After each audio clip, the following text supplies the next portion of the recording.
കുടൽ സംബന്ധമായ ചികിത്സയിൽ കഴിയുന്ന നസ്മൽ എന്ന കുരുന്നിന് സഹായഹസ്തവുമായി രാജീവ് മെമ്മോറിയൽ ചാരിറ്റബിൾ ഓർഗനൈസേഷൻ രംഗത്ത്. ട്രസ്റ്റ് സ്വരൂപിച്ച 50,000 രൂപ NK പ്രേമചന്ദ്രൻ MP കുടുംബത്തിന് കൈമാറി.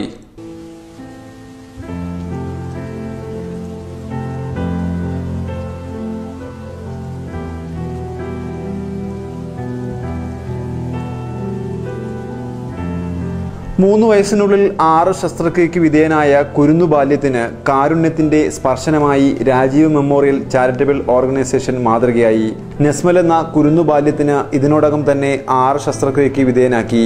ഓട്ടോറിക്ഷ ഡ്രൈവറായ പിതാവ് ഷാനവാസ് ഓട്ടോറിക്ഷ ഓടിച്ചു കിട്ടുന്ന വരുമാനത്തിൽ ഈ കുഞ്ഞിന്റെ ചികിത്സ നടത്താൻ കഴിയുന്നില്ല.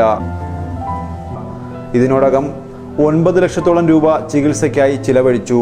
ജന്മന കുടലിനുണ്ടായ തകരാറാണ് തുടക്കം. തുടർന്ന് തിരുവനന്തപുരം കിംസ് ആശുപത്രിയിൽ ചികിത്സയിൽ കഴിഞ്ഞു.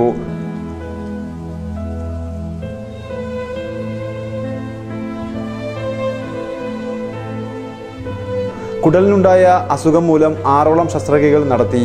കളിച്ചു നടക്കേണ്ട കുരുന്നു പ്രായത്തിൽ ഒട്ടേറെ വേദനകൾ തിന്നുകയാണ് ഈ കുഞ്ഞ്. തങ്ങളുടെ പിഞ്ചോമനയ്ക്കുണ്ടായ ദുരിതത്തിന്റെ വേദന പേറുകയാണ് ഈ കുടുംബം.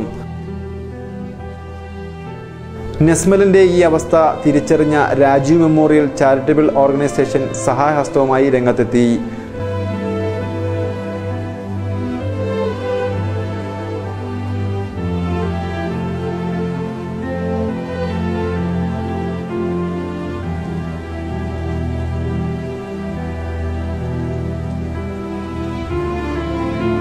രണ്ടാം വാർഷിക ആഘോഷത്തിനായി നീക്കിവെച്ച പണമാണ് നസ്മലിന്റെ തുടർ ചികിത്സയ്ക്കായി നൽകിയത്.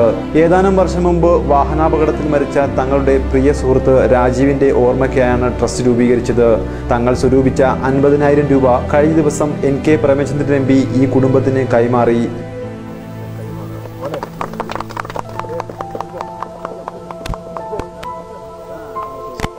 സാമൂഹിക സാംസ്കാരിക രംഗങ്ങളിൽ പ്രവർത്തിക്കുന്ന സംഘടനകൾക്ക് മാതൃകയായിരിക്കുകയാണ് ഈ കാരുണ്യ പ്രവർത്തനങ്ങളുടെ ട്രസ്റ്റ് നടത്തിയിരിക്കുന്നതെന്ന് NK പ്രേമചന്ദ്രൻ പറഞ്ഞു. ഇതിനകം തന്നെ നടത്തിയിട്ടുള്ള ചികിത്സ 10 ലക്ഷം രൂപയോളം ഇതിനകം തന്നെ സർജറിക്ക് വേണ്ടി മാത്രമായി ചെലവഴിച്ചിട്ടുള്ള ഈ കുഞ്ഞിൻ്റെ ഭാവി ചികിത്സകൾക്ക് വേണ്ടിയിട്ടുള്ള ഒരു സംരംഭം എന്ന നിലയിലാണ് ഇപ്പോൾ ഇത്തരത്തിൽ ഒരു സംരംഭത്തിന് സംഘാടകർ നേതൃത്വം കൊടുത്തിട്ടുള്ളത്. ആ വാർഷികാഘോഷ പരിപാടികൾക്കപ്പുറത്തും പ്രധാനമാണ് ജീവകാരുണ്യപരമായിട്ടുള്ള സന്നദ്ധ പ്രവർത്തനം എന്ന തിരിച്ചറിവിൻ്റെ അടിസ്ഥാനത്തിൽ നിങ്ങൾ നടത്തുന്ന ഈ സംരംഭത്തിൻ്റെ എല്ലാവിധമായ ഭാവുകങ്ങളും ആശംസിക്കുന്നു. രാജീവൻ മെമ്മോറിയൽ ചാരിറ്റബിൾ ഓർഗനൈസേഷൻ നടത്തുന്ന ഈ പ്രവർത്തനങ്ങളെ ഹൃദ്യമായി ഞാൻ അഭിനന്ദിക്കുന്നു. ഒരുപക്ഷെ രാജീവൻ എന്ന സഹപ്രവർത്തകൻ്റെ അല്ലെങ്കിൽ സുഹൃത്തിൻ്റെ നിങ്ങളുടെ അദ്ദേഹത്തിൻ്റെ ഓർമ്മയ്ക്ക് വേണ്ടിയാണ് ഇത്തരമൊരു ചാരിറ്റബിൾ ഓർഗനൈസേഷൻ രൂപീകരിച്ചതെങ്കിൽ ആ സുഹൃത്തിൻ്റെ ഓർമ്മ 100% സ്മരിക്കത്തക്ക നിലയിലാണ്.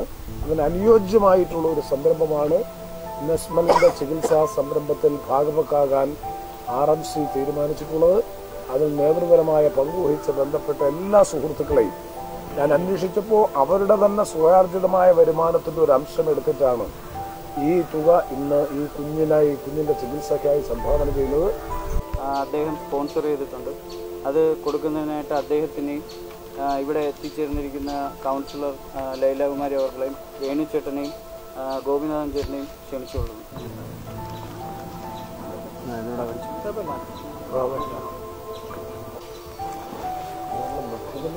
ഇപ്പോൾ തിരുവനന്തപുരം SITയിലെ ചികിത്സയിലാണ് ഈ കുരുന്ന്. കുടലിന്റെ ചികിത്സയ്ക്കായി മരുന്ന് കഴിക്കവേ കാഴ്ചയ്ക്ക് പോലും തകരാറ് സംഭവിച്ചു ഈ കുഞ്ഞിന്. മരുന്നുകളുടെ വീര്യം മൂലമാണ് കാഴ്ചയ്ക്ക് തകരാറ് സംഭവിച്ചതെന്ന് ഡോക്ടർമാർ സാക്ഷ്യപ്പെടുത്തുന്നു. കാരുണ്യത്തിന്റെ ഉറവ് പറ്റാത്ത സന്മനസ്സുകൾ ഈ കുരുന്നിനെ സഹായിക്കുക.